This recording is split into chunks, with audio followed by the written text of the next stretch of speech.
Le cinéma américain, c'est ce qui m'a donné envie de peut-être, oui, de faire du cinéma. Parce que mon père était très cinéphile et fou du cinéma américain des années 70. Moi, je suis née dans les années 70, donc il m'a emmené très tôt voir beaucoup de films américains. C'était des années 40 à cette époque-là, 70 et puis 80. Ça, c'était mon adolescence. Donc ça, après, je me suis ouvert à d'autres cinémas qui sont...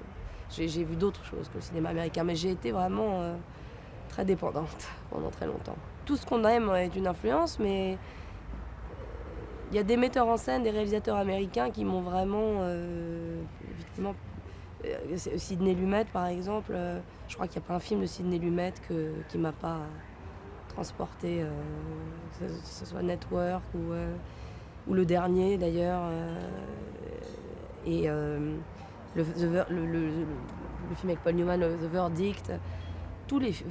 C'est lui, Un après-midi de chien aussi, je crois. Ça, ouais, voilà. Sidney Lumet, je crois que c'est celui qui m'a à tous les âges, en plus, à des périodes différentes de ma vie. Vraiment, je trouve que c'est un grand cinéaste, quoi. Mais il y en a tellement d'autres, par exemple, dans les réalisateurs aujourd'hui, dans le cinéma indépendant, il y en a un que j'adore, c'est Tom DiCillo. J'adore aussi les films de Steve Buscemi. C'est juste que Lumet, ça fait partie de tout ce que j'ai pu voir. Je crois que le premier film que j'ai vu de lui, et j'étais trop jeune, c'était The Verdict. Je l'ai revu plus tard. Je l'ai vu quand c'est sorti, et puis après j'ai vu tous ses films. Et c'est vrai qu'à chaque fois, je suis fascinée, parce que c'est un monsieur qui maintenant, je crois qu'il a 80. Hein, c'est ça. Il a fait quand on voit 7h58, la puissance de ce film voilà. Puis c'est quelqu'un qui aime les acteurs, alors forcément pour moi ça me parle beaucoup, et ces acteurs sont toujours extraordinaires dans ces films. Voilà, si j'en citais une référence absolue, je dirais lui. Moi j'aime bien les Spider-Man et tout ça, hein, mais c'est vrai que dans le cinéma indépendant américain, il y a des sujets qui sont plus... J'ai l'impression que le cinéma hollywoodien maintenant est devenu c'est des telles sommes d'argent que les sujets sont pas aussi audacieux que dans les années 70 justement.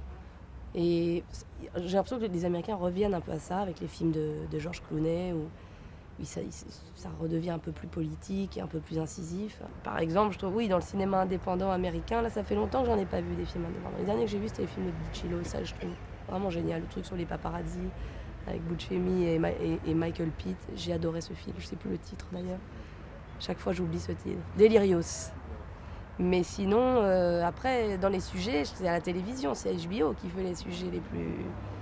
Quand on voit les Sopranos et tout ça, bon, voilà. Donc, j'ai l'impression que les scénaristes, ceux qui sont un peu